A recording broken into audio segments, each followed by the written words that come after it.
예, 오늘은 육에 속한 사람이라는 제목으로 함께 말씀을 생각해 보겠습니다.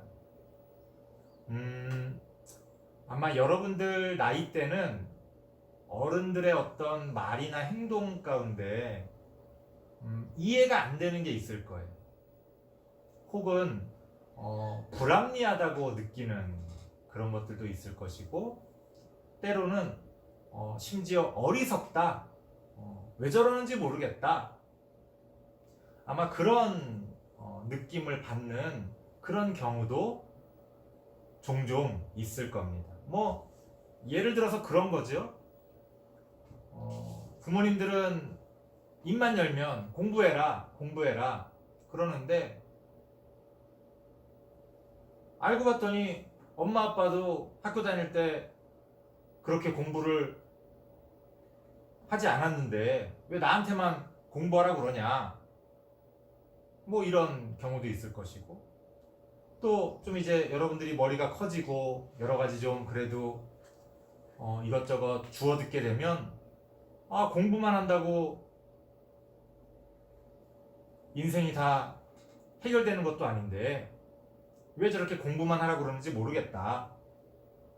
혹은 지금 우리의 가정 형편이나 상황들을 봤을 때, 우리 학교의 여러 가지 여건들을 봤을 때 공부를 잘할 수 없는, 내가 아무리 열심히 해도 저 강남에 부유하고 고액 과외나 비싼 학원을 다니는 그런 애들과 경쟁해서 내가 도저히 이길 수 없는데 왜 맨날 저렇게 말로만 공부하라고 하느냐.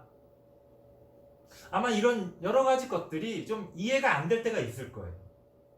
혹은 어리석게 느껴지고 답답하게 느껴질 때가 있을 겁니다. 하지만 목사님이 장담하건대 여러분들이 어른이 되고 나면 왜 부모님들이 그렇게 말했는지 이해하게 될 거예요. 아, 그래서 그랬구나.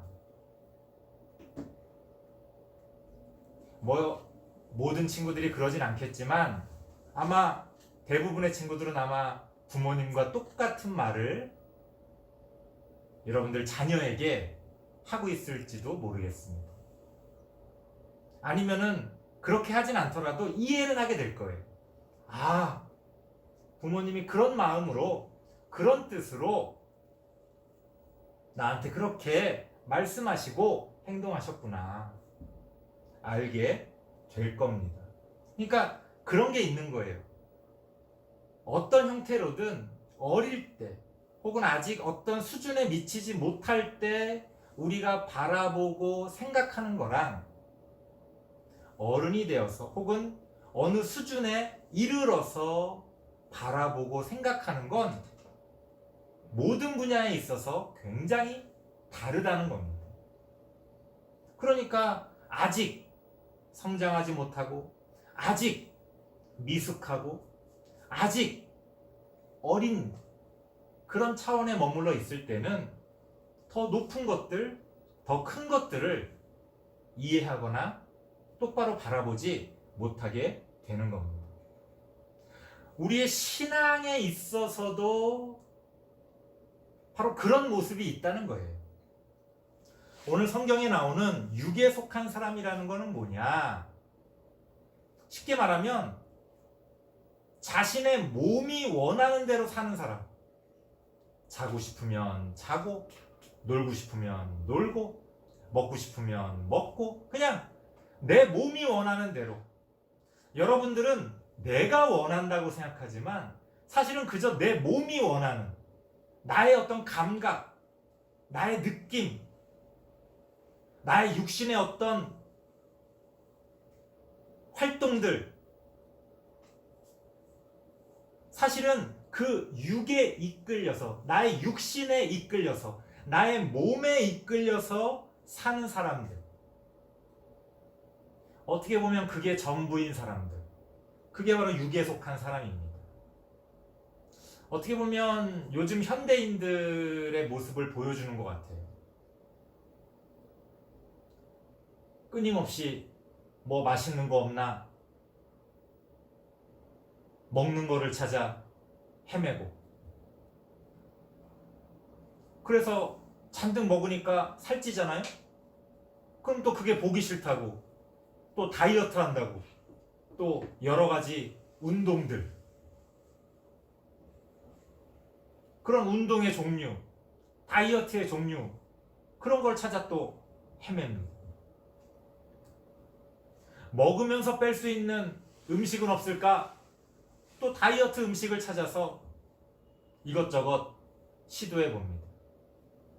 자, 여러분들 한번 연예인들의 텔레비전에 나와서 보여주는 모습 가만히 보세요. 다 어떤 형태로든 육에 속한 사람의 모습을 보여주고 있어요. 먹고, 놀고, 여행 가고.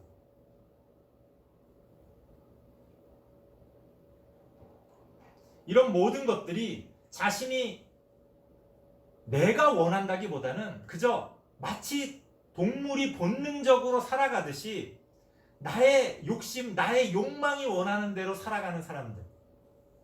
바로 이런 사람들이 육에 속한 사람들입니다. 그런 사람들이 볼 때는 신앙을 가지고 하나님을 믿고 살아가는 사람들이 이해가 안 되는 거예요.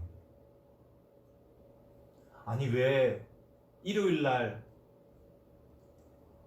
저런 교회 가가지고 저런 답답한 소리를 듣고 거기다가 돈을 내면서까지 왜 저래? 특히 최근에는 우리 코로나19 전염되는 것 때문에 교회에 대한 인식이 더 안 좋잖아요? 그러니까 교회를 아주 그냥 싸잡아서 비난하고 욕하는 그런 목소리들도 많이 들립니다. 세상 사람들이 볼 때, 육에 속한 사람들이 볼 때 신앙의 삶이라는 건 이해되지도 않고 때로는 어리석게 보이는 그러한 일이 될 수밖에 없다는 겁니다. 자, 왜 이런 일이 벌어질까요? 신앙이 정말 어리석고 교회를 나가는 것이 바보 같은 그런 일이기 때문에 그런 것입니까? 저는 아니라고 생각합니다. 목사님도 많은 고민과 갈등 가운데서 신앙을 가지고 지금도 신앙생활을 하고 있습니다. 신앙이라는 게 정말 바보 같은 건가? 어리석은 건가? 그걸 알고 싶어서 목사님도 공부를 되게 열심히 했어요. 지금도 열심히 하고 있습니다. 목사님의 결론은 아니다. 육에 속한 사람들이 신앙의 일을 이해하지 못하는구나. 왜? 이 세상에는 눈에 보이는 우리의 육신, 우리의 몸을 갖고 살아가는 그러한 차원의 세상도 있지만 그것과 전혀 다른 영적인 차원에서 눈에 보이지 않지만 눈에 보이지 않는 가치를 추구하며 살아가는 그러한 세상도 존재한다는 거예요. 어떻게 할 수 있습니까? 제가 간혹 말씀드리는 예입니다. 우리나라가 예전 일제시대 때, 일제강점기 때 일본 사람들에 의해 일본 그 군국주의에 의해서 지배를 받았잖아요. 우리의 목에 총칼을 들이대고 너희 나라를 버려라, 우리 일본을 따라라 라고 이야기했을 때 오히려 그 전보다 더 좋은 걸 우리한테 주면서 우리의 지배를 받아들여라 라고 이야기했을 때 우리가 육에 속한 사람이라면 당연히 어떻게 해야 됩니까? 아니, 일본이 우리나라에 쳐들어왔는데 여러 가지 상황이 더 좋아졌어. 나한테 더 잘해줘. 자기들 말을 따르면 쌍놈인 나를 한 자리 높은 벼슬을 주겠대. 나한테 돈을 주고 내 말 잘 들으면 더 큰 돈을 벌게 해주겠다고 그렇게 이야기할 때 육에 속한 사람이라면 뭐 한다고 목숨을 걸고 독립운동을 합니까? 그냥 일본 사람들 말 잘 듣고 살아남고 더 잘 사는 게 좋은 거지. 그쵸? 하지만 목숨을 걸고 자신들의 가정까지 팽개치고 이 나라의 독립을 위해 애썼던 많은 독립투사들, 독립운동가들이 있습니다. 그들은 어떤 사람들이었습니까? 육에 속한 사람들이 아니었어요.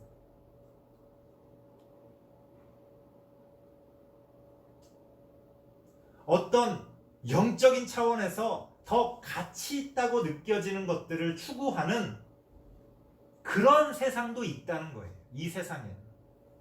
텔레비전만 보면 온통 육에 속한 사람만이 잘 먹고 잘 사는 것처럼 느껴지겠지만 그렇게 여러분들이 부러워하는 연예인들 개인적으로 물어보면 다 공황장애, 우울증, 삶의 의미가 없고 왜 그런 이야기들을 합니까? 하나님이 우리 인간을 만드셨을 때 영적인 존재로 만들었기 때문에 그래요. 하루 세끼 밥만 먹으면 행복합니까? 배만 부르면 행복해요? 아니죠. 우린 육에 속한 사람일 수가 없기 때문에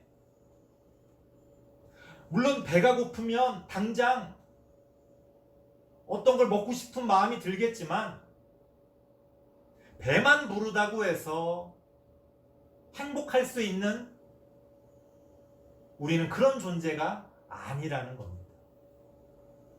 여러분들이 인정하건 인정하지 않건 인간에게는 두 가지 차원이 있습니다. 육적인 차원, 몸에 속한 차원, 이것도 100% 무시할 수는 없겠지요. 하지만 더 높은, 더 고귀한 그런 차원이 있다는 것. 눈에 보이지 않지만 영적으로 더 가치 있는 귀한 그런 차원이 있다는 겁니다. 그걸 우리 기독교는 신앙이라고 부르는 겁니다. 신앙이라는 게 단지 교회 다니고 교회다가 돈 갖다 바치고 교회에서 시키는 대로 뭐 하고 그런 게 아니에요. 많은 사람들이 너무나 기독교 신앙을 오해하고 있습니다. 심지어 많은 교회들조차도 그것을 깨닫지 못하고 있는 게 안타까운 현실입니다. 기독교 신앙은 더 높은 영적인 차원의 가치를 추구하며 살아가는 것이 바로 신앙이라는 거예요. 그렇기 때문에 우리는 육에 속한 사람으로 살아갈 수 없다는 겁니다. 우리는 그 육신의 유혹과 그 육신의 욕망에서 조금씩 벗어나면서 더 중요한 일, 더 가치 있는 일, 그런 신앙의 일들을 찾아서 우리가 살아갈 수 있어야 한다는 겁니다. 성경은 우리에게 그러한 삶을 가르쳐 줍니다. 너희가 언제까지 육에 속한 사람으로 살아갈 테냐? 마치 짐승처럼 그저 배만 부르고 네가 하고 싶은 것만 할 수 있으면 그게 행복한 거냐? 잘 먹고 잘 사는 것이 우리 삶의 목적일 수 있느냐? 그러한 질문을 우리에게 던지고 있는 겁니다. 아니다. 아니다. 나중에 여러분들 피부로 느끼게 될 거예요. 어떤 남자가, 어떤 여자가 돈만 많고 예쁘기만 하면 무조건 사랑에 빠집니까? 그 사람이 무조건 최고예요? 진정한 사랑에 빠지면 그렇지 않다는 걸 느끼게 되죠. 모자라고 부족하고 연약하지만 그럼에도 불구하고 눈에 보이지 않는 어떤 더 높은 영적인 가치가 있다면 우리는 그것을 인정하고 사랑하게 되는 겁니다. 우리 다음 세대부 친구들은 육에 속한 사람이 아닌 신앙에 속한 사람으로 살아갈 수 있게 되길 바랍니다. 그저 육신의 욕망을 쫓아 살아가는 것이 아니라 더 귀한 영적인 가치를 쫓아 살아가는 그런 신앙의 사람들이 되시길 바랍니다. 기도하겠습니다. 하나님 감사합니다. 부족한 우리들이지만 그저 육신을 따라 살아가지 않는 하나님이 주신 믿음을 따라 영적인 차원의 더 높은 가치를 추구하며 살아가는 우리 모두가 되어질 수 있도록 하나님 함께하여 주시옵소서. 예수님의 이름으로 기도드리옵나이다. 아멘.